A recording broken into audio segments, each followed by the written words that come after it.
This conference will now be recorded. Good afternoon, sir.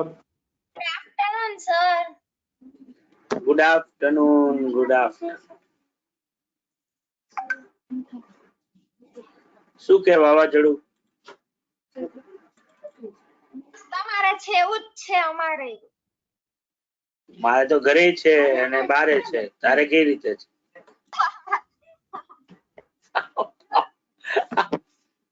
જો આવી ગયું.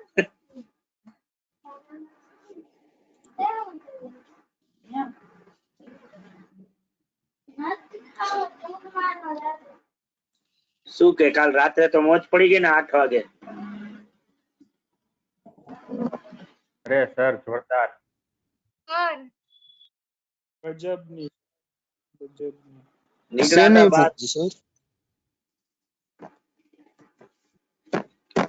બાર નીકળ્યા નહોતા ને એન્જોય કરવા માટે?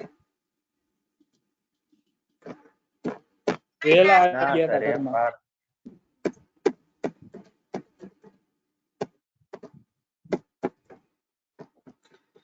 બારીઓ ભટકાવા માંડી સર, પેલા તો ઈ બંધ કરવી પડી. રાત્રે ભૂકંપે આવ્યો છે. હા સર.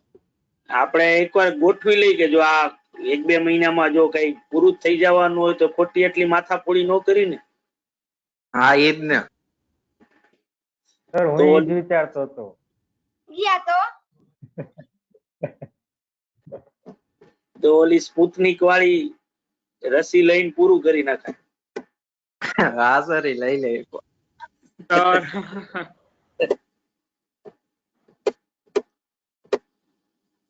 એ તો લઈ જ લે સર. આવા 1000 તો ગમે ત્યાં મળે, એવી વેક્સિન થોડી મળે.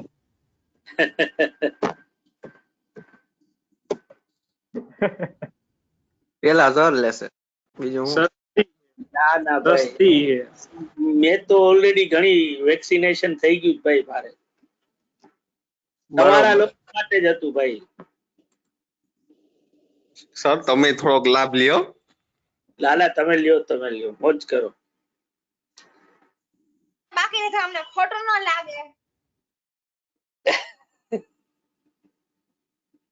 વાત તો તારી સાચી છે, પણ શું થાય?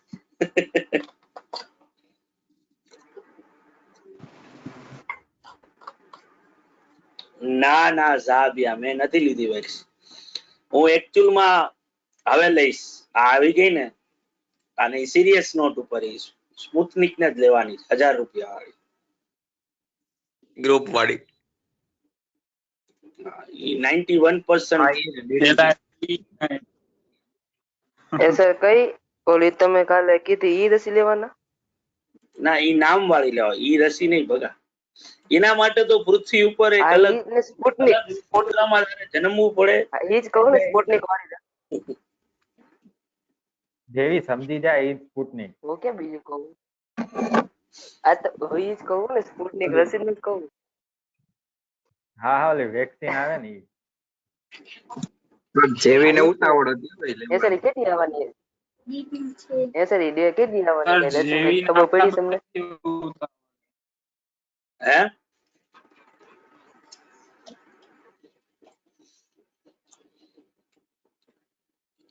એને ઓલી ઉતાવળ છે વેક્સિન. હા ઈ રસી લેવાની. અરે ઉછળ મારા માટે નહીં, અલય હાટું કહું. અલય અને રાજ હાટું, બે હાટું કહું. વાત ફેરવી નાખી દે. આપણે નથી લેવી રસી. અલાઈન વાંધો નથી. અલાઈન વાત તમારે બે હાટું કહું. જો જો સર બસ. હમણાં મારી સાથે બોલતા નથી ભાઈ એટલે ઈ મારા દીદી માટે તો નો કેમ રાખ્યું છે ભાઈ? એવું પૂછે જ મારતો. શું પૂછે છે? કે આ ડીડી કોણ છે? ડીડી કોણ છે? અચ્છા. ડીડી નું આખું નામ શું છે ભાઈ? દર્શિત ડોબરિયા. બસ એનું એબ્રેવિએશન કરી નાખ્યું યાર. એ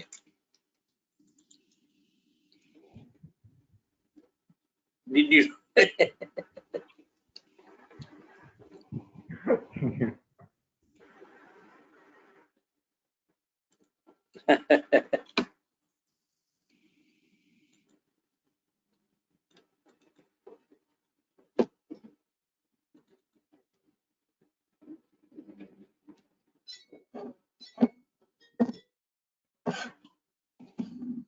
તો બાળકો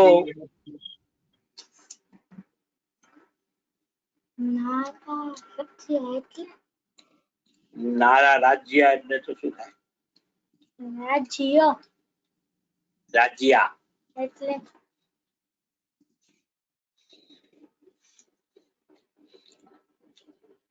આ લોકો બધી બહુ ઓડ વાતો કરતા હોય યાર.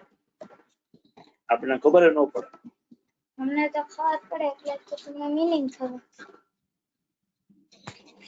ત્યારે સર નમ્ર રાજ્યને કહેતો હતો. સર મારો વોઇસ આવે છે? તારો વોઇસ આવે છે ને? વચમાં ડિસ્કનેક્ટ થઈ ગયું હતું. ઓહો 4M છે. હા. તારો વોઇસ તો મારો છોકરો ઓળખે જ જો. એ સર તમે વાવાઝોડાને કીધું એટલે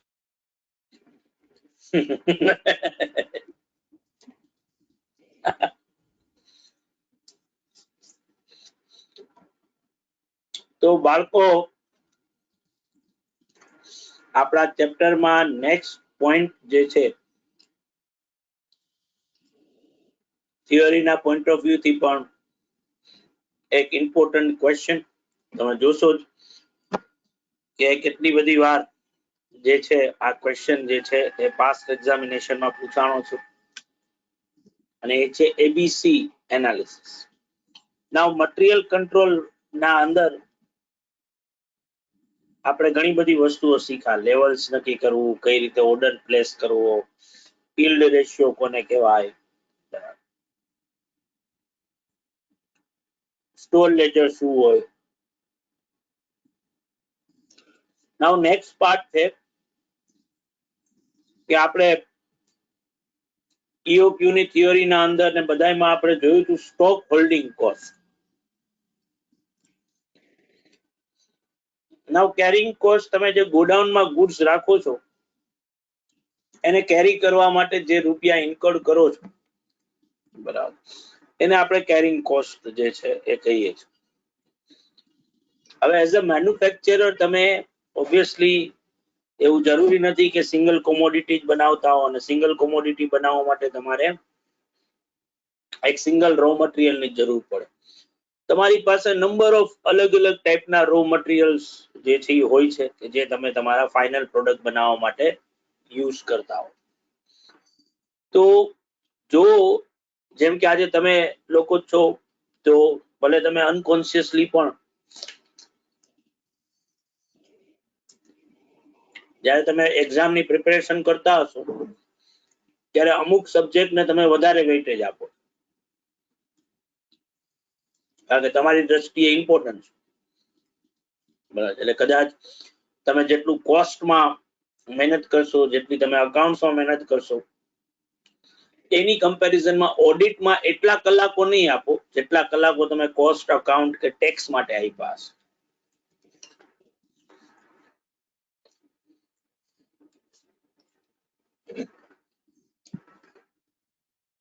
એક જ મિનિટ બાળકો.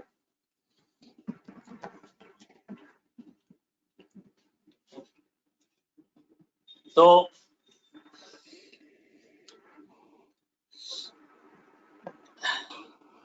શું નથી થતું?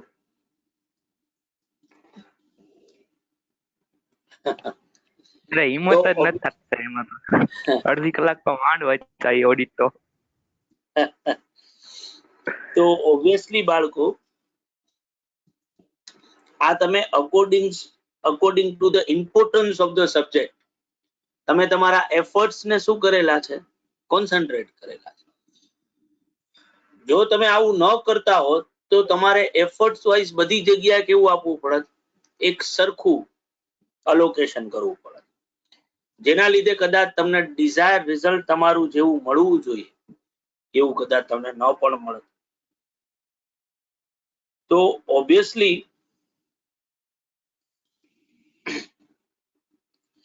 ઇન્વેન્ટરી મેનેજમેન્ટમાં પણ આવો સેમ કન્સેપ્ટ આપણે અપ્લાય કરી શકીએ કે જ્યાં based on importance of the goods આપણે ગુડ્સ ને શું કરી નાખીએ છીએ, બાયફર્કેટ કરી નાખીએ છીએ, એને કેટેગરાઇઝ કરીએ, બરાબર.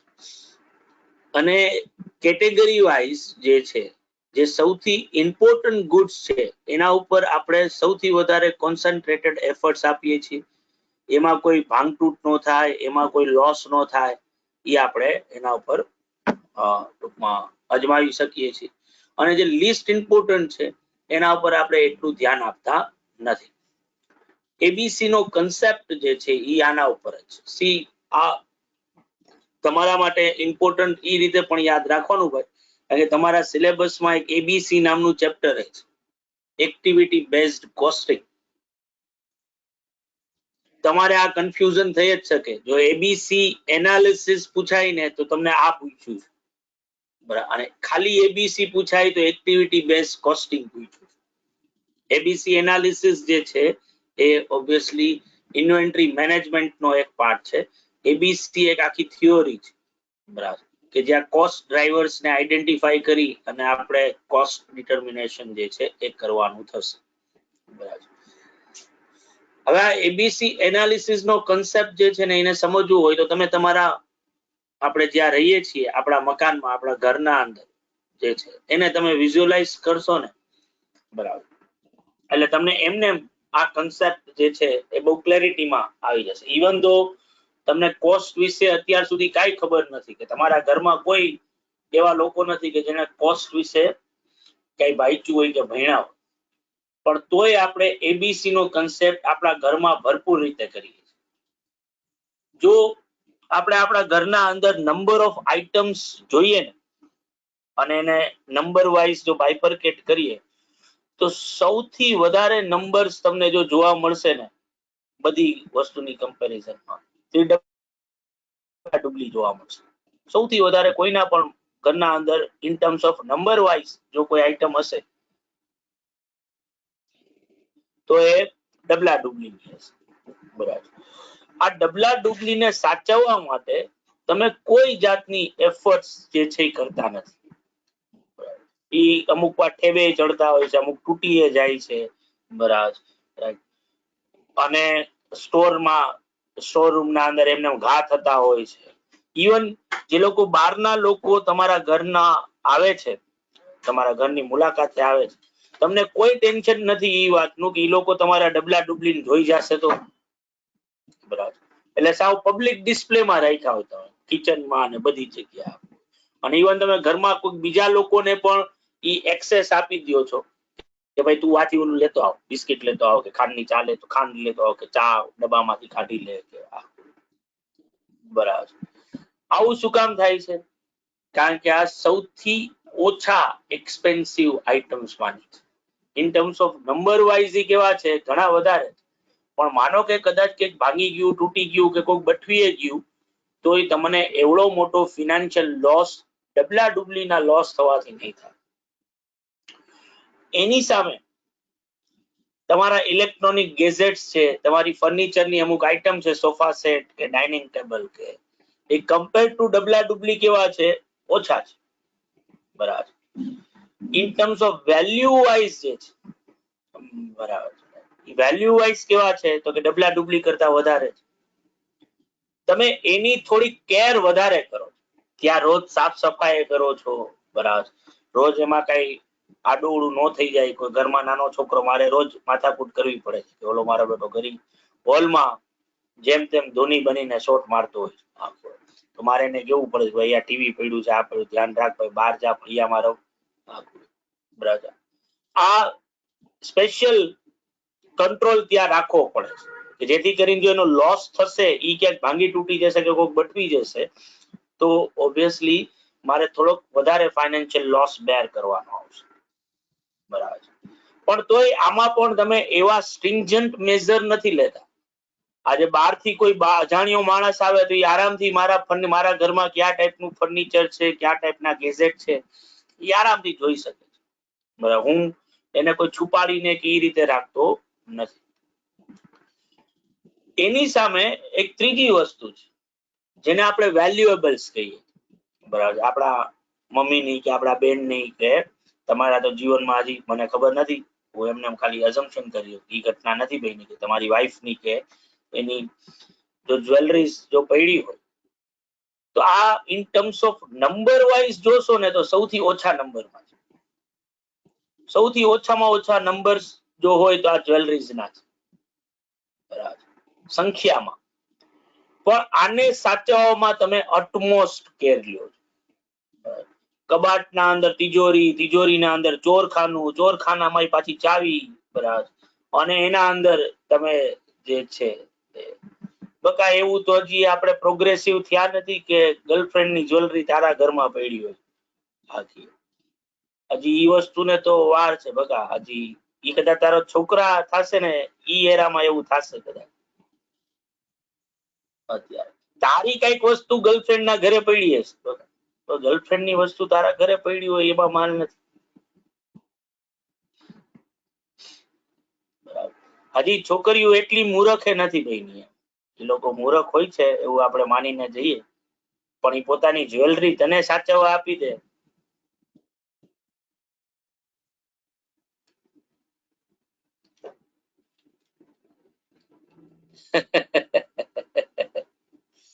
તો ભાઈ તો આપણે બધાએ ડીડી ની પૂજા કરવી જોઈએ, કારણ કે જે હજી સુધી બન્યું નથી, ડીડી પાસે જો આવું જોરદાર ટેલેન્ટ હોય કે એ આવી જ્વેલરીઓ રાખી શકતો હોય.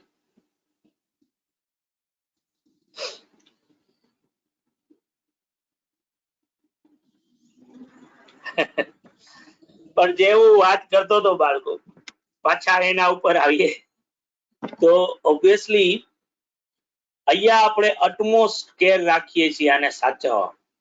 ઘણીવાર તો આપણે આપણા ઘરમાં નથી રાખતા, આપણે પૈસા દઈ અને બેંકમાં લોકર ને એ બધું ખોલાવીને ત્યાં આવી બધી વસ્તુને સાચવીએ છીએ. બરાબર.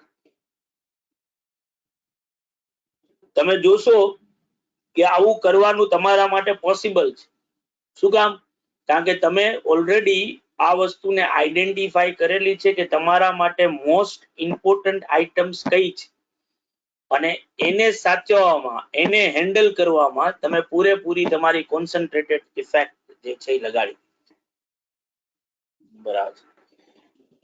આ સેમ કન્સેપ્ટ તમે તમારા ફેક્ટરી પ્રિમાઇસીસમાં લગાડી શકો, જ્યાં ઇન્વેન્ટરીને બેઝડ ઓન ધેર ઇમ્પોર્ટન્સ આપણે કેટેગરાઇઝ કરી શકીએ છીએ, કે જેમાં એઝ પર થિયોરી એવી ઇન્વેન્ટરી કે જે in terms of value wise ખાલી 10% જેટલી જ વેલ્યુ ધરાવે છે.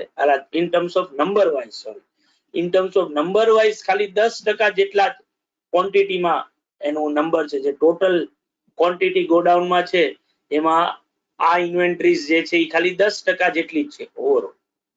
પણ in terms of value wise any value 70% જેટલી. બરાબર. એટલે એ આખા ગોડાઉનમાં જે ઇન્વેન્ટરી પડી છે એના જેટલા રૂપિયા થતા હોય એ રૂપિયામાં 70% જેટલા રૂપિયા તો ખાલી આ ઇન્વેન્ટરીને જ બિલોંગ કરે છે.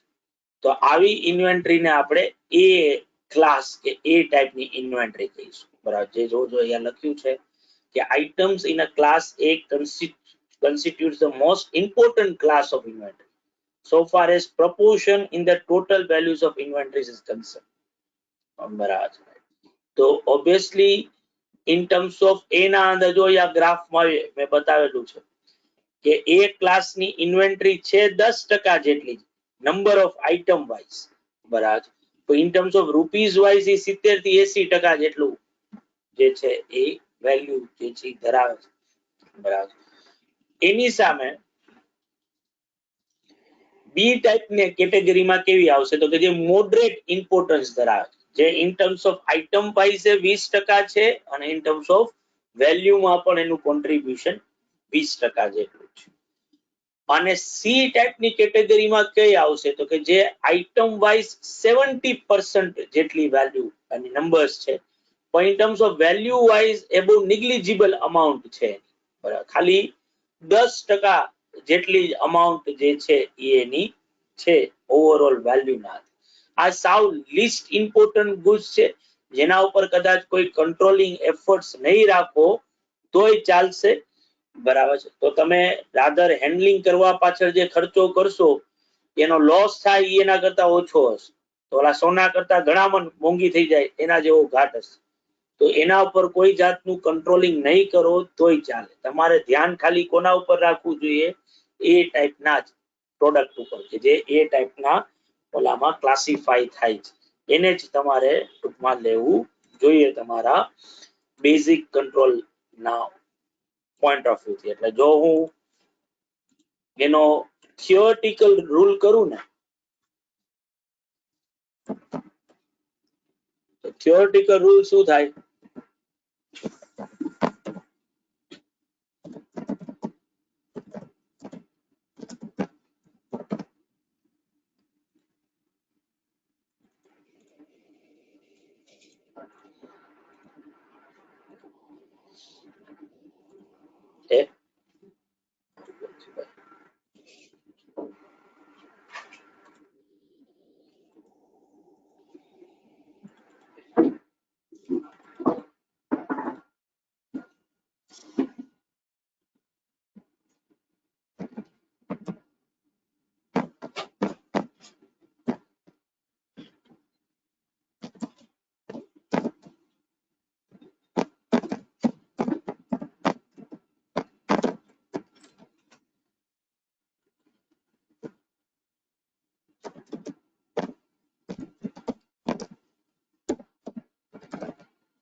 તો એ ટાઈપની કઈ આવે તો કે જે ખાલી 10% જેટલી ઇન્વેન્ટરી આઇટમ્સ છે પણ એની વેલ્યુ કેટલી છે?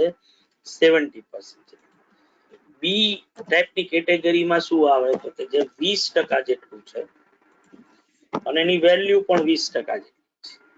અને સી માં શું આવે તો કે સી માં આવે જેની આઇટમ 70% જેટલી છે પણ વેલ્યુ ખાલી કેટલી છે? 10% જેટલી. બરાબર છે બાળકો? હા સર. સમજાણું ભાઈ? હા.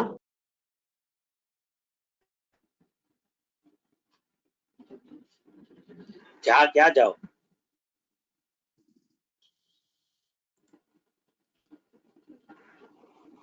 સર સોરી હમણાં ભૂલથી નહીં, લખાઈ ગયું જોવા નીચે. થોડીક વાર પછી જઈશું. સર ભૂલથી લખાઈ ગયું.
સર બોલ બોલ.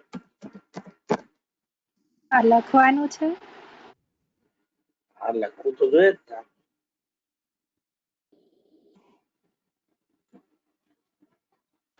ઓકે.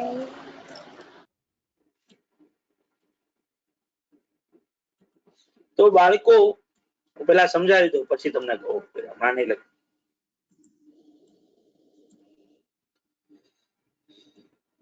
તો બાળકો જો તમને થિયોરીમાં એબીસી એનાલિસિસ પૂછાય તો તમારે થિયોરીના અંદર એ બી અને સી તરીકે આઇટમ ક્લાસિફાઈ કઈ રીતે થશે એનો આ સ્ટાન્ડર્ડ રૂલ આ લખવાનો છે. આ સ્ટાન્ડર્ડ રૂલ છે.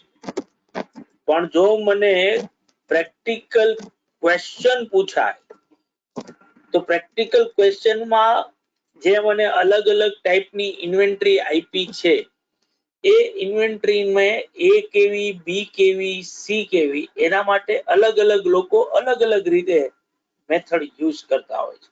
ઘણા બધા લોકો જે છે એ ઓબ્વિયસલી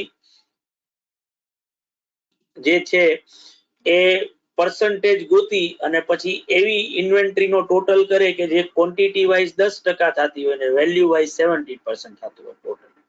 કારણ કે એક્ઝેક્ટ આ પર્સન્ટેજ ગોતવા એ તો પ્રેક્ટિકલી પોસિબલ છે નહીં. બરાબર. એટલે 10 આઈટમ છે તો 10 આઈટમ માંથી 3-4 આઈટમ એવી ગોતવાની કે જેના પર્સન્ટેજ નો ટોટલ ક્વોન્ટિટીમાં કરીએ તો એ 10% થાય અને વેલ્યુમાં 70% ની આસપાસ થાય. એ જ રીતે બાકીની આઈટમ એવી ગોતવાની કે જે 20% ની આસપાસ આવતી હોય. એક એ ટાઈપની મેથડ છે. બીજી મેથડ જે મેં અહીંયા લખી છે એવી છે કે જો મને કોઈ પ્રેક્ટિકલ ક્વેશ્ચન પૂછશે ને બાળકો તો પ્રેક્ટિકલ ક્વેશ્ચન ના અંદર હું જે છે એ ઇન્વેન્ટરીને ક્લાસિફાઈ કરવા માટે જે મેં પર્સન્ટેજ ગોત્યા છે ક્વોન્ટિટીમાં એઝ વેલ એઝ રૂપીઝમાં એનો હું એક રેશિયો ગોતી લઈશ. અને રેશિયો કઈ રીતે મળશે તો કે હું જે વેલ્યુ વાળા પર્સન્ટેજ છે એને ડિવાઈડ કરીશ આઇટમના પર્સન્ટેજ. બરાબર. અને જો મારો આન્સર મોર ધેન 1.5 ટાઈમ્સ આવતો હોય તો હું એ સ્ટોકની સામે શું લખી નાખીશ એજ. બરાબર. એને હું એ કહીશ. બરાબર. એની સામે જો મારો આન્સર 0.5 થી 1.5 ની નીચે વચ્ચે આવતો હોય તો ઈ મારા માટે શું બનશે બી ટાઈપ્સ નું ગુડ્સ બનશે. અને જો આન્સર જે છે ઈ લેસ ધેન 0.5 થી પણ ઓછો આવતો હોય તો મારા માટે ઈ શું બનશે સી ટાઈપ નું ગુડ્સ બનશે.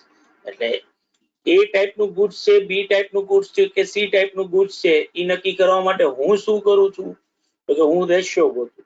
રેશિયો કઈ રીતે મળશે તો કે વેલ્યુ ના પર્સન્ટેજ ડિવાઇડેડ બાય અહીંયા મારાથી ઉલટું લખાઈ ગયું ને a divided by b divided by value ના પર્સન્ટેજ ડિવાઇડેડ બાય ક્વોન્ટિટી ના પર્સન્ટેજ. અને ઓબ્વિયસલી જો આન્સર મોર ધેન 1.5 આવે તો એ તરીકે થશે. ઓબ્વિયસલી 0.5 થી 1.5 ની વચ્ચે હોય તો બી અને 0.5 થી પણ નીચે હોય તો સી જે છે એ થશે. બરાબર છે બાળકો? બરાબર સર.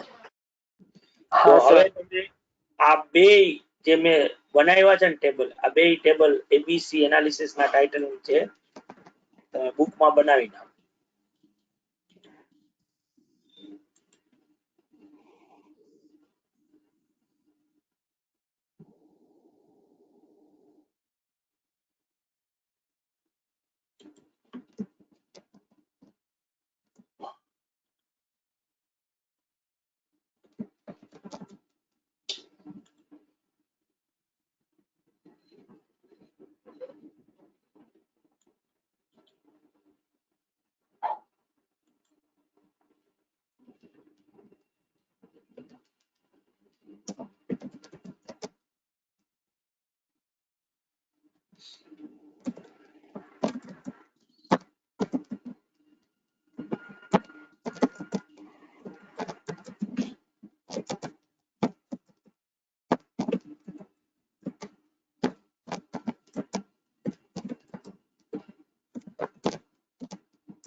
2 મિનિટ અવાજ નહીં આવે બાળકો.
લખાઈ ગયું બાળકો?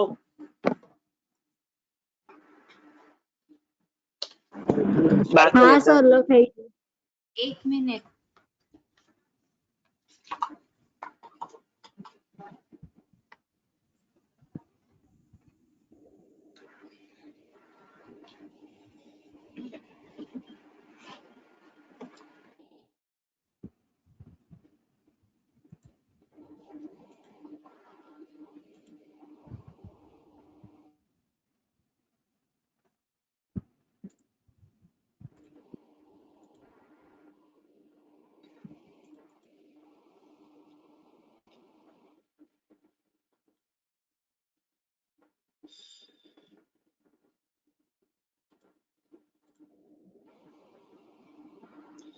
તો જો તમારા લીથામાં બાળકો ક્વેશ્ચન નંબર 22 છે કે જ્યાં 7 આઇટમ્સ આપી છે K1 K2 થી લઈ અને K7 સુધી એનો મિનિમમ અને મેક્સિમમ સ્ટોક આપ્યો છે અને એવરેજ કોસ્ટ આપી છે. ઉપર કીધું છે કે આપણે આ ઇન્વેન્ટરી ને ક્લાસિફાઈ કરવાની છે એઝ ABC કેટેગરી ના અંદર. તો ઓબ્વિયસલી ક્વેશ્ચન નંબર 22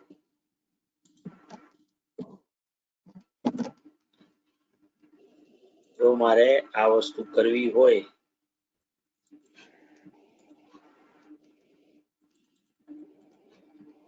તો સ્ટેટમેન્ટ showing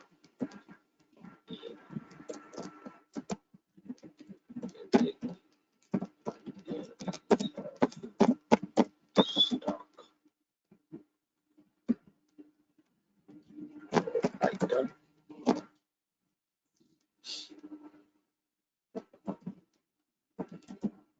average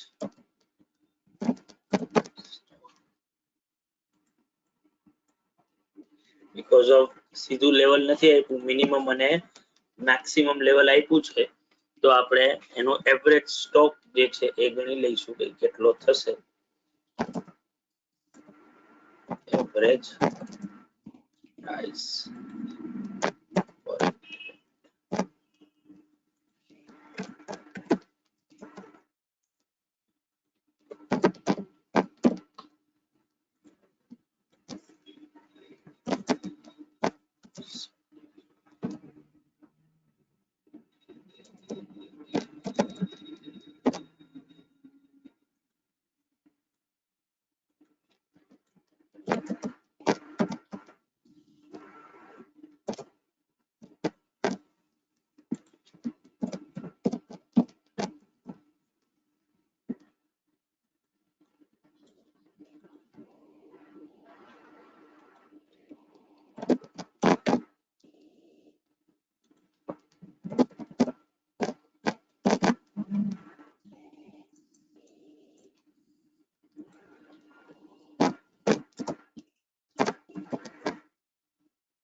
તો એક આવું ટેબલ આપણે બનાવવાનું થશે બાળકો.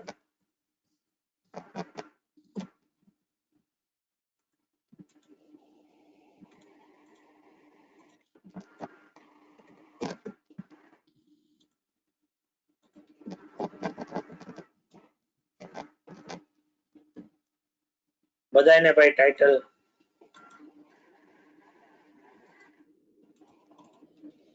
લખો છો કે લખાઈ ગયા કે લખી રહ્યા છો? બાકી બાકી છે, બાકી છે. લખીએ છીએ. બાકી છે.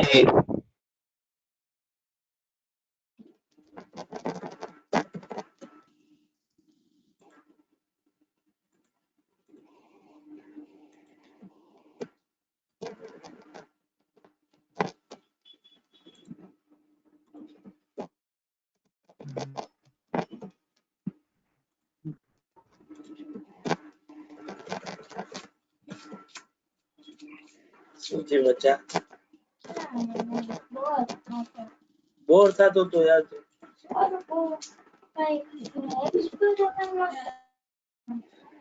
ઓહો, સાચી વાત છે યાર. શું સમજાવતા હતા? હ્યુમન વેલ્યુઝ, કઈ રીતે ગુડ બોય બનવાનું ઈ? તો બધાય ના આવડે, તને નથી આવડતું ને?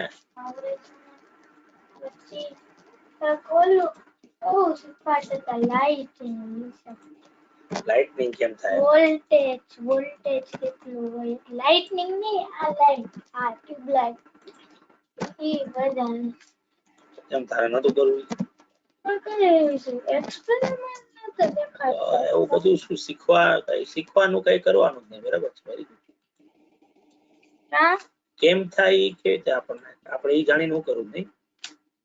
ઈ જાણીને તો કરવાનું. તો કેમ ન કર્યું? ઈ તને ઈ તો સમજાવતો હતો. અરે પણ એમાં પણ એ કઈ એક્સપેરિમેન્ટ દેખાડ્યા પણ એ કઈ સમજાવ્યા નથી. એવું કે તારે ઘરે ન કરે. ઘરે ન કરાય તો એને તારે ઘરે તો હું કામ સમજાવવા?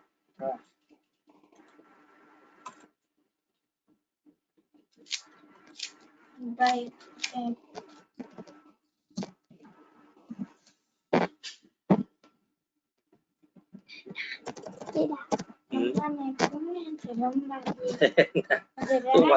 મારી પાસે આવ ને એટલે મને સમજાય જાય કે તું કઈ મારી પાસે સ્કીમ લઈને આવ્યો. નીકળી ગયું. હા, મારી પાસે કઈક સ્કીમ લઈને જ આવ્યો હોય. અરે તું મમ્માને કે એ સ્કીમ લઈને નતો કેવા આવ્યો તો ત્યારે મને યાદ આવ્યું. ઓકે, શું રમવું તારે? કે આજે વારો પડતે કઈ બીજી વાત નહીં કર. કેવું તો તું રોજ કે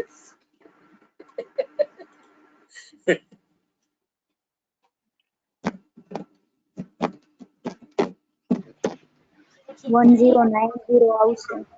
ત્યાંથી 9 નથી ને એટલે ફ્રેશ મૂડમાં નથી. 9 નથી એટલે ફ્રેશ મૂડમાં નથી. ઓકે, તો એ ફ્રેશ મૂડમાં આવે પછી કહેવાનું ને એને. તમને કહી દીધું તો ફ્રેશ થઈ જશે. હું કહું એટલે ફ્રેશ થઈ જાય એમ? ઓહ, ઓકે.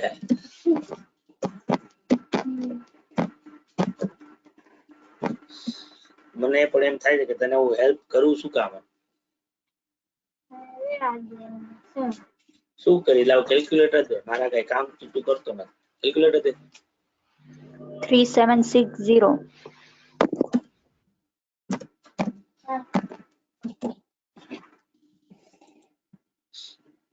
આજે કામ તો કરું છું. ટેસ્ટ પેપરના મદદ તો કરી.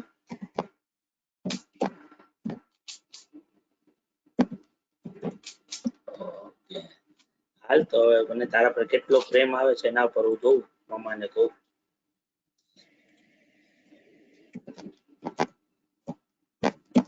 તારા અત્યારે તો કોઈ તારા ભેગું યાર છે નહીં, તારા ફ્રેન્ડ કોઈ ઓનલાઈન, પછી શું રમવાનું હોય? એમને પણ કોઈ ફ્રેન્ડ નથી ને તારા ઓનલાઈન? તો એમાં શું છે, એકલામાં મજા આવે થોડી.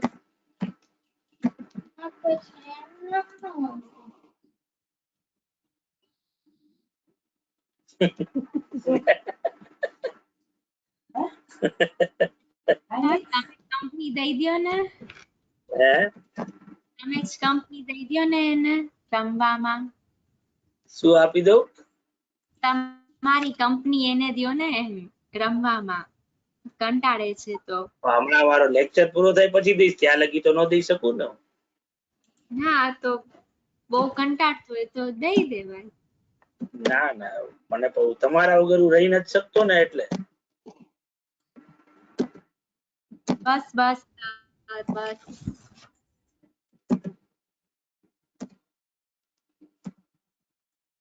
હમણાં હોય મેળ મારી બાયડીને પટાવવું. મને વધારે મજા ઈ આવે છે એને મદદ કરવાની. આ ટેન્શન માં આવી ગયો હોય કે હવે મારે શું કરવાનું. સમજી ગઈ. થાય સર, ઘરે ઘરે આવું થાય છે.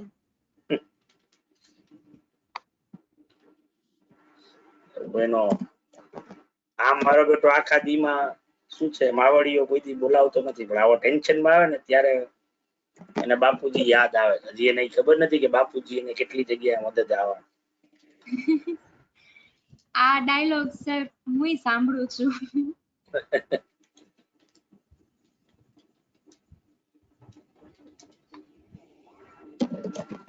મારા કેસમાં તો ઊંધું છે સર. મને ટેન્શન આવે તો હું મમ્મી પાસે જાઉં, પપ્પા પાસે નહીં.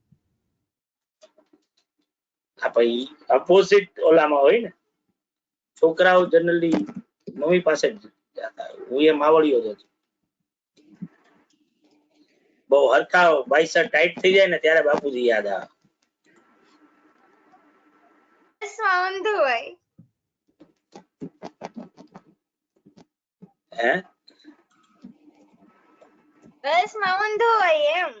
ગર્લ્સમાં તો તમે તો બાપુજીનો યુઝ જ કરો છો ખાલી, કે જ્યાં તમારે કાઈ ન કરવું હોય ને ત્યાં એમ કે પપ્પા ના પાડે છે ને પપ્પાએ આમ કીધું. બાકી પપ્પા કોઈ દી બિચારા પપ્પાને કઈ ખબર ન પડતી. મારે ઊંધું છે, મારે મમ્માનું આવે. મારે તો બધાને એવું ન હોય સર.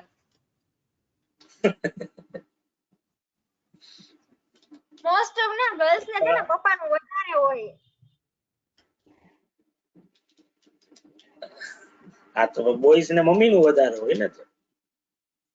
એટલે એમાં જો એમ તો કહું છું સર આમ બધાને લોકો તો મમ્મીનું શું છે, તો તમે લોકો તો શું છે કે જ્યાં હલવાવાના હો ને ત્યાં બાપુજીને આગળ ધરી દો કે આ પપ્પાને પૂછવું પડે ને પપ્પાને કેવું પડે. બાકી હરા જે તમારે કરવું એમાં કઈ બાપુજી આજ. હા તો સર કોક વાર તેવું થાય, કોક વાર એવું થાય. સર એવું ન હોય, તમને ડોટર હોત ને તો તમને ખબર પડે તો ને. ખબર પડે. સાચી વાત છે જાવ્યા.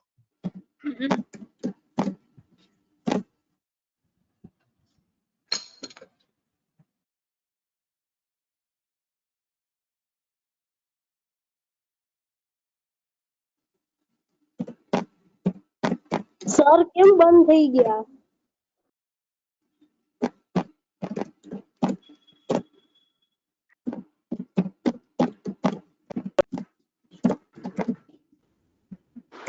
શું થયું સર?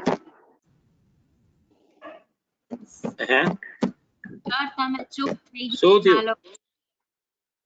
આમ અચાનક ચૂપ કેમ થઈ ગયા બોલતા બોલતા? ના ના, હું તો ક્યારનો બોલું. તમે લોકો કઈ જવાબ નથી દેતા મને. અરે સર 2 સેકન્ડ પૂરતું વોઇસ જ ના આવ્યો તમારો. અમને વોઇસ જ નતો આવતો સર.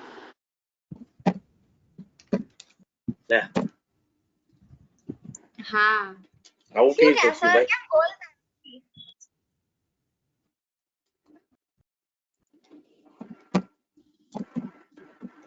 તો વિચાર કરવા માંડી મેં, મારાથી કઈ ખોટું બોલાઈ ગયું કે સર આમ અચાનક ચૂપ થઈ ગયા? મને એવું થયું કે સર ને મને એ જ વિચાર આવ્યો. તું બોયલી શું એ તો ખબર છે ને, પછી હું સાચું ખોટું પછી કહું ને તને. કઈ વાંધો નહીં સર, કઈ વાંધો નહીં. હવે બોલવું જ નથી પાછું. રિપીટ.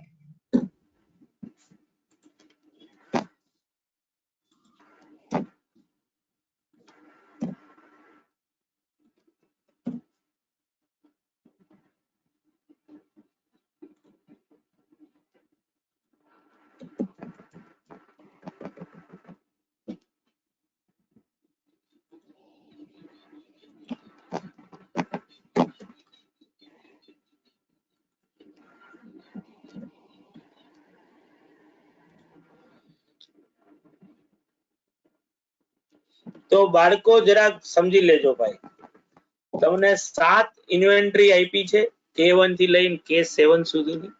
સ્ટોકની સીધી પોઝિશન નહોતી આપી, એની જગ્યાએ મેક્સિમમ અને મિનિમમ સ્ટોક આપ્યો હતો. તો ઓન એન એવરેજ ગોડાઉનમાં કેટલું ગુડ્સ છે એ આપણે એવરેજ સ્ટોક ગણ્યું દરેક ઇન્વેન્ટરીનો, જેમાં maximum plus minimum divided by 2 જ કરવાનો. એ સ્ટોકની એવરેજ પ્રાઇસ આપી હતી પર યુનિટ.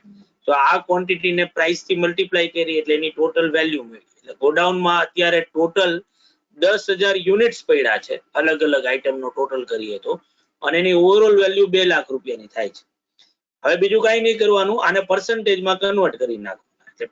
આ જે આઇટમ્સ જે છે બરાબર, એને પર્સન્ટેજમાં કન્વર્ટ કરીએ તો જે કાંઈ પણ આપણો ટોટલ થતો હતો બરાબર આઇટમનો 1250 હતી આઇટમ, એને ડિવાઇડેડ બાય ટોટલ ક્વોન્ટિટી કરવાની જે છે 10,000 મલ્ટીપ્લાય વિથ 100. તો મને આવા પર્સન્ટેજ એના આઇટમ્સ ના મળશે. સેમ વે એના રૂપિયાનો જે ટોટલ થયો ઓવરઓલ, ઇન્ડિવિજ્યુઅલ આઇટમની value divided by total value કરવાની અને એના પર્સન્ટેજ કરી નાખવાના. બરાબર છે. તો આ પર્સન્ટેજ ઓફ ઇન્વેન્ટરી વેલ્યુ મળી. હવે આ બે પર્સન્ટેજને કમ્પેર કરવાના. તમારે કોઈ કેલ્ક્યુલેશન કરીને બતાવવાનું ક્યાંય છે નહીં, સિમ્પલી તમને ઓલો રૂલ યાદ હોવો જોઈએ. તો હું વેલ્યુ ડિવાઇડેડ બાય આઇટમ્સ જો કરું 7.5 ડિવાઇડેડ બાય 12.5, તો મને 0.5 થી આન્સર મોટો મળશે. તો આને હું બી કેટેગરીમાં આપીશ. એ જ રીતે 49.11 ડિવાઇડેડ બાય 10.9 કરું તો 4 થી આન્સર મોટો આવશે. તો 1.5 થી ઉપર આન્સર આવ્યો તો એને હું એ કહીશ. એ જ રીતે 19.5 ડિવાઇડેડ બાય 2.6 કરું તો એ પણ મોર ધેન 5 આન્સર આવ્યો. મારે તો 1.5 નો જ મેં ક્રાઇટેરિયા રાખ્યો છે, તો 1.5 થી આન્સર વધારે આવ્યો તો એને પણ હું એ કહીશ. જ્યારે અહીંયા 9.4 ડિવાઇડેડ બાય 37.46 કરું તો આન્સર 0.5 થી ઓછો આવશે, તો આને હું સી કહીશ. એ જ રીતે જો અહીંયા કરું 3.28 ડિવાઇડેડ બાય 26.2, તો અહીંયા પણ સી જ આવશે, કારણ કે 0.5 થી આન્સર ઓછો આવ્યો છે એ. જ્યારે અહીંયા 0.5 થી આન્સર વધારે આવે છે એટલે બી થશે. વાત આવે આ K5 ની, કે જ્યાં તમે જો રેશિયો કરવા જાવ ને તો રેશિયો પ્રમાણે આન્સર તમને મોર ધેન 2 મળશે. કારણ કે 4.5 ડિવાઇડેડ બાય તમે 1.8 કરો તો તમને ઓબ્વિયસલી આન્સર મોર ધેન 2 મળશે. એટલે તમે જો ઓલો રૂલ અપ્લાય કરો 1.5 વાળો બરાબર.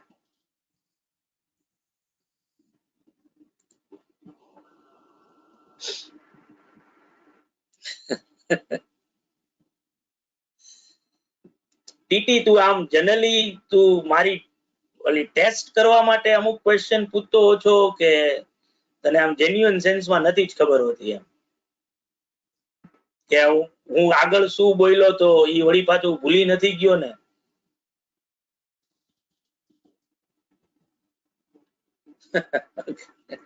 આવું થોડાક વર્ષો આ થોડી ઇમ્પ્રુવ કરજે, બાકી રહે તો થોડાક વર્ષ પછી માથાકૂટ થશે.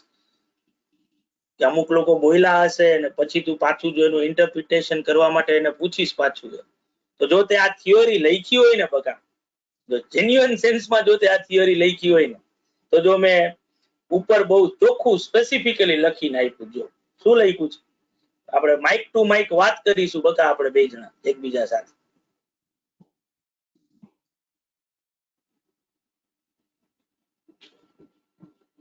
હા એટલે શું પણ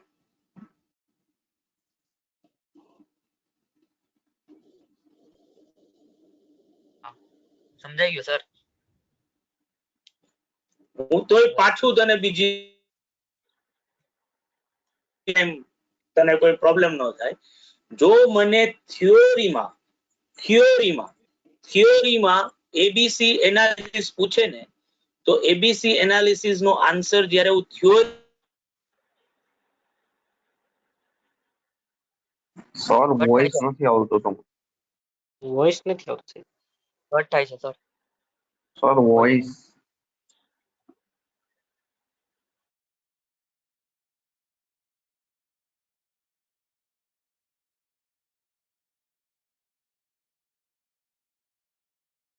હાલો સર.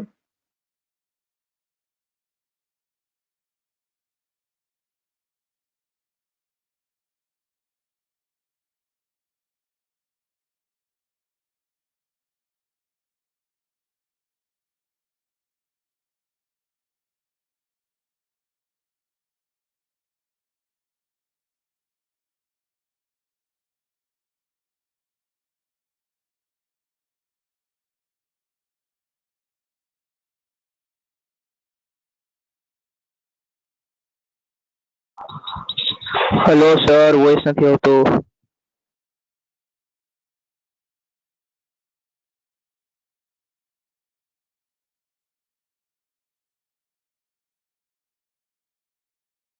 આપનું નેટવર્ક ગયું લાગે. ઓફલાઈન દેખાડે છે, ઓફલાઈન. હમણાં ધ્યાન રાખજો, બીજા કેમાંથી આવશે કદાચ. એમાં શું ધ્યાન રાખ? હા હો લાસ્ટ ટાઈમ એવું ઈ કર્યું. છે ને બધું આમળે ભાઈ સરે. આપણે એવું કઈ બોલતા જ નથી કે ન બોલવા જેવું હોય. સર ઓલા બે આપણે વ્યાજ ધ્યાન એમાં શું રાખવાનું? ડીડી ધ્યાન રાખજો. હા હું ખોલીને જ બેઠો મેં તો જો આ સર આવે ને એટલી વાર છે. આવ્યા સર. ઓકે આવ્યા. મારી કનેક્શન જે આ વાવાઝોડાના લીધે વયું ગયું છે આપણું, તો વળી પાછું મેં રીકનેક્ટ કર્યું હતું. તાહેરભાઈ આપણે બે વાતો કરતા હતા ભાઈ.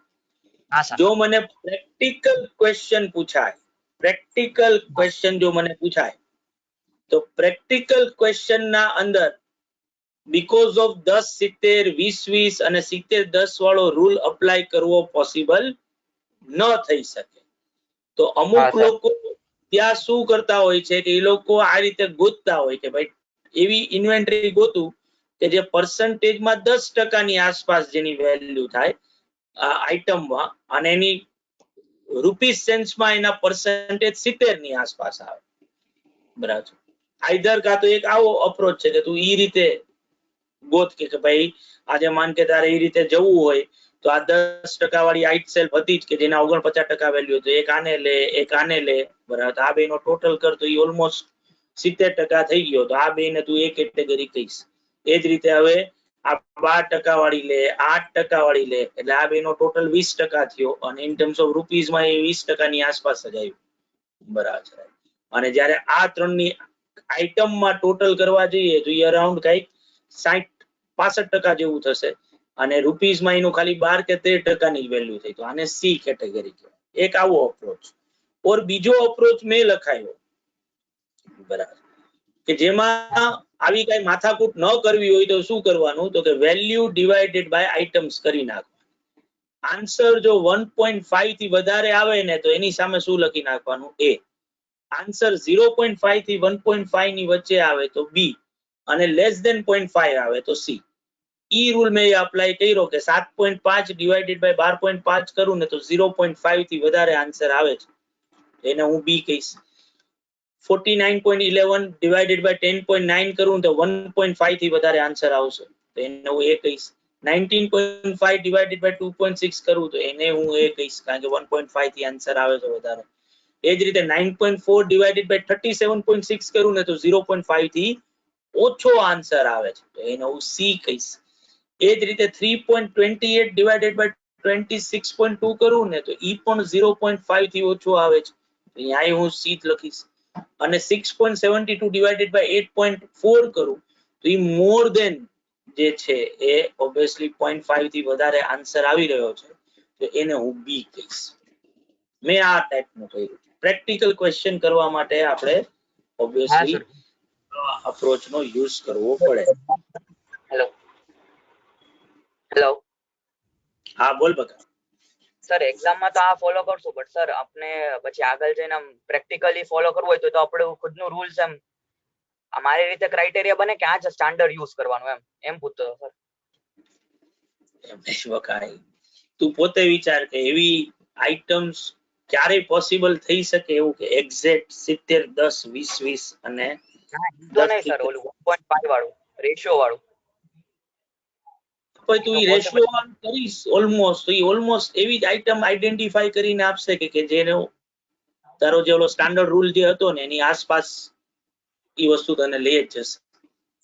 બરાબર. જેમ કે અત્યારે મેં તને કીધું ને, મેં તને ઓલું કીધું જ ન હોત ને સીધો રેશિયો લીધો હોત તો માન કે જેને મેં એ કીધા છે એ ટાઈપની કેટેગરી એના પર્સન્ટેજ તું જો કરજો એ કેટલા થાય છે ખાલી, તો ઇન્વેન્ટરીમાં ખાલી 12.5 13.5% થાય છે અને રૂપીસમાં ઓલમોસ્ટ 70% થઈ ગયું.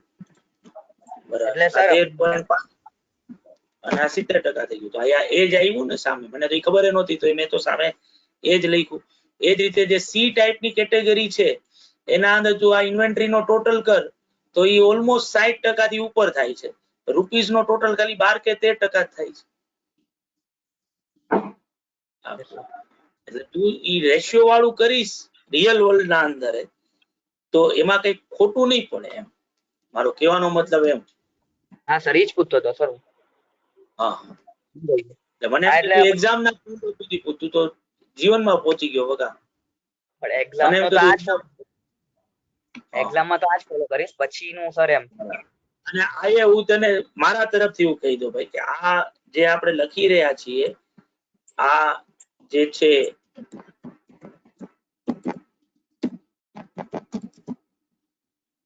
આ મારા તરફથી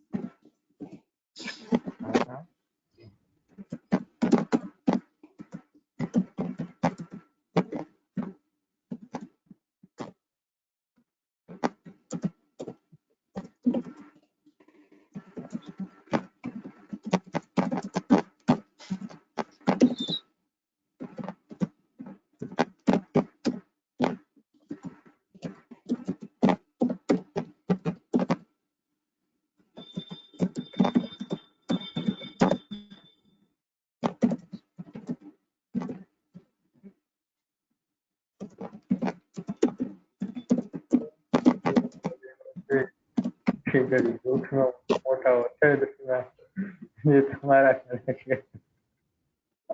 બરાબર. હા સર સમજાઈ ગયું. સ્ક્રીનશોટ લઈ લઈ સર. સમજાઈ ગયું.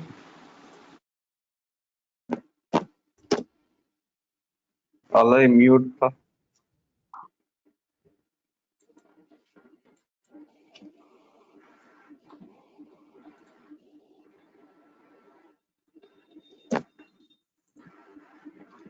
ઓકે તો in terms of final exam ના પોઈન્ટ ઓફ વ્યૂ થી પણ તમારા માર્ક્સ ઉપર કોઈ ખતરો નથી બાળકો. એની હું પર્સનલ ગેરંટી તમને આપું છું. બરાબર. તમે જો આ રીતે એબીસી ને કેટેગરાઇઝ કરશો તો કારણ કે આન્સર જે છે એ આ જ રીતે ગોઠવીને જે છે એ આપ્યો હશે.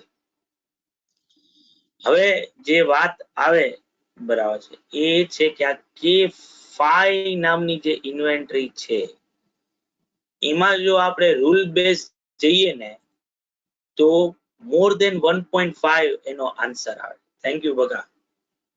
કટ થઈ રહ્યો છે અવાજ. અવાજ મારો કટ થઈ રહ્યો છે. નથી થતો. જરાય ઓકે. તો ઓબ્વિયસલી શું મારે K5 ને કેટેગરી A માં ક્લાસિફાઈ કરવી જોઈએ કારણ કે એનો આન્સર તો 1.5 આવી રહ્યો છે. 1.5 થી વધારે આવી રહ્યો છે કારણ કે 4.5 ડિવાઇડેડ બાય 1.8 કરું તો અરાઉન્ડ ઈ કેટલા થાય તો એ 2.5 ટાઈમ્સ આવે છે. 2.5 આન્સર છે નો. બરાબર. આને પણ આપણે જે છે કોનાથી ભૂલ થઈ બકા?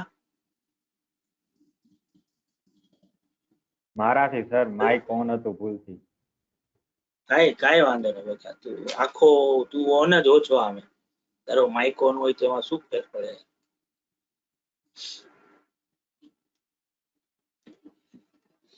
તો જે હું વાત કરતો તો બાળકો કે આનો આન્સર છે નો એટલા માટે કારણ કે K5 તમે બાય નેચર જુઓ ને તો એક નિગ્લિજિબલ આઇટમ છે. જે ઓવરઓલ જે આપણી પાસે જે નંબર્સ છે ને એમાં જો ખાલી 100 યુનિટ 180 યુનિટ જેટલા છે અને 2 લાખની ટોટલ ઇન્વેન્ટરીમાં એની વેલ્યુ ખાલી 9000 રૂપિયા. તો આને એ કેટેગરીમાં રાખવાનો કોઈ ફાયદો છે નહીં. આ એક નિગ્લિજિબલ આઇટમ જ છે એટલે સી તરીકે જ ક્લાસિફાય થશે.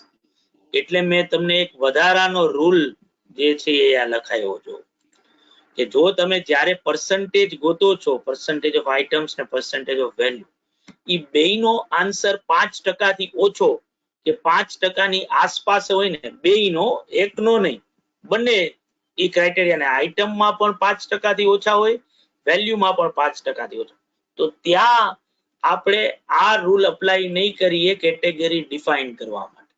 ત્યાં આપણે બાય ડિફોલ્ટ એવા પ્રોડક્ટને શું કહી દેશું, તો કે બાય ડિફોલ્ટ એવા પ્રોડક્ટને આપણે સી તરીકે જ ક્લાસિફાઈ કરી નાખશું. જેમ કે અહીંયા જુઓ, આ ક્વોન્ટિટીમાં 1.8% છે અને વેલ્યુમાં કેટલો છે 4.5%. બેયના પર્સન્ટેજ 5% થી ઓછા છે, 2%. જેમ કે અહીંયા જો ક્વોન્ટિટીમાં 5% થી ઓછા છે પણ વેલ્યુ 19% જેટલી છે, ઓર અહીંયા જો ક્વોન્ટિટી 3% જેટલી, વેલ્યુ 3% જેટલી છે પણ ક્વોન્ટિટી 26% જેટલી છે. બરાબર, એટલે એ રૂલ એ કોઈ એક ઉપર નથી લગાડવાનો, પર્સન્ટેજ બેયમાં હોવા જોઈએ, વેલ્યુમાં અને આઇટમ્સમાં, અને બેયનો આન્સર કેવો હોવો જોઈએ 5% કે 5% થી ઓછો ઓર એની આસપાસ. બરાબર, તો આને આપણે શું કહીશું, તો કે આને આપણે બાય ડિફોલ્ટ, પછી રેશિયો વાઇઝ ગમે એવો રેશિયો એનો આવતો હોય, એને બાય ડિફોલ્ટ કઈ રીતે કેટેગરાઇઝ કરવાનો ભાઈ, સી તરીકે જ કેટેગરાઇઝ કરવાનો થશે. હા, હંધાઈને ક્લિયર છે બાળકો? હા સર.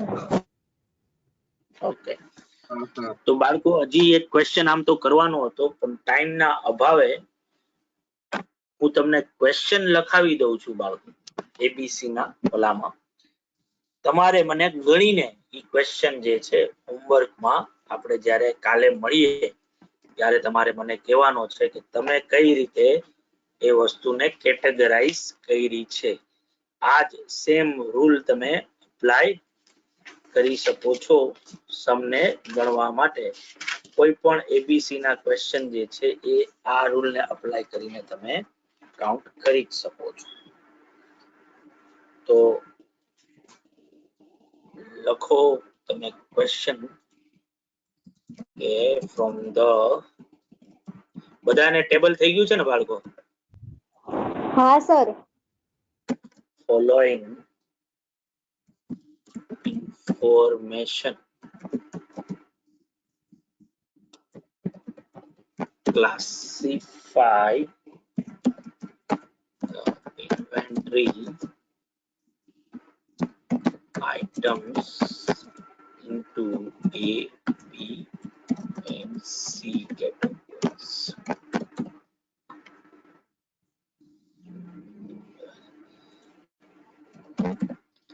Items,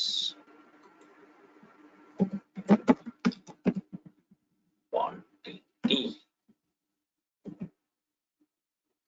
અને price per item છે A, B,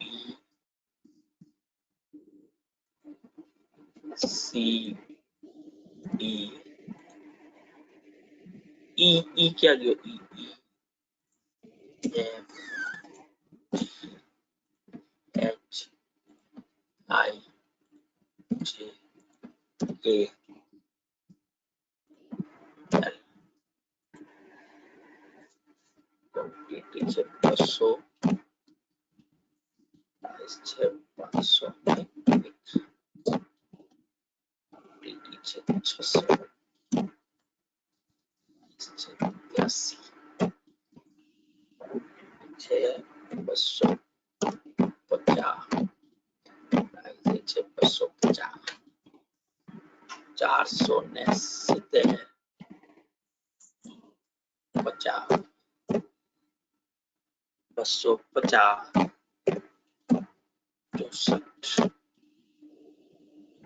300, 85,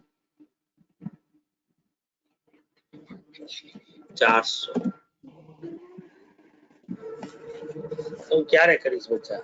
હાલે 400 પછી લખ 25,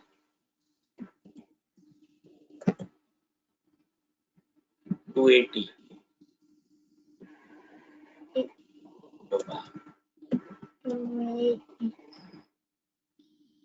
અને 400, 400 એના પછી આઠસો 400. 55.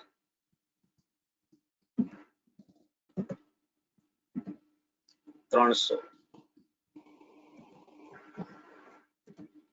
40. 250. 30. અને 1000. 15. Okay, thank you.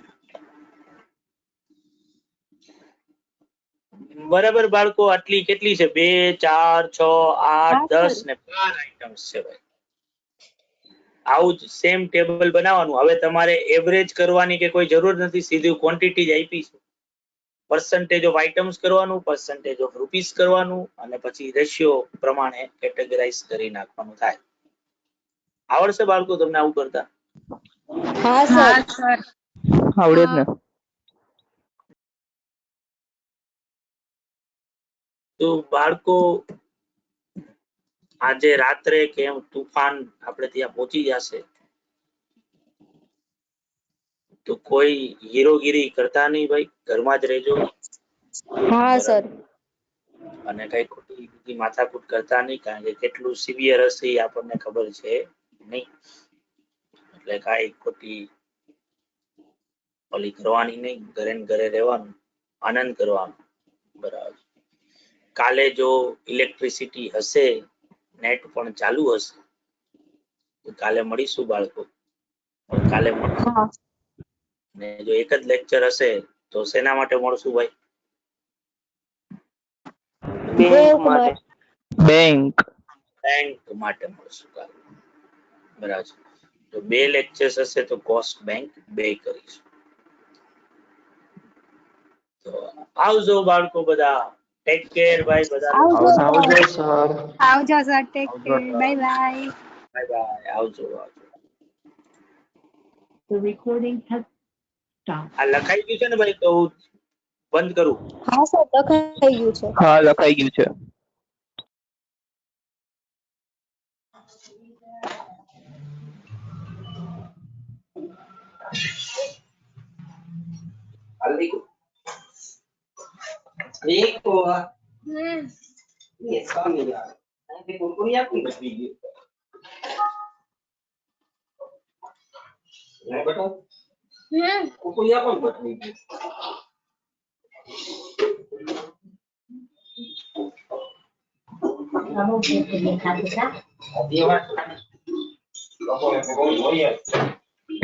ફોરમ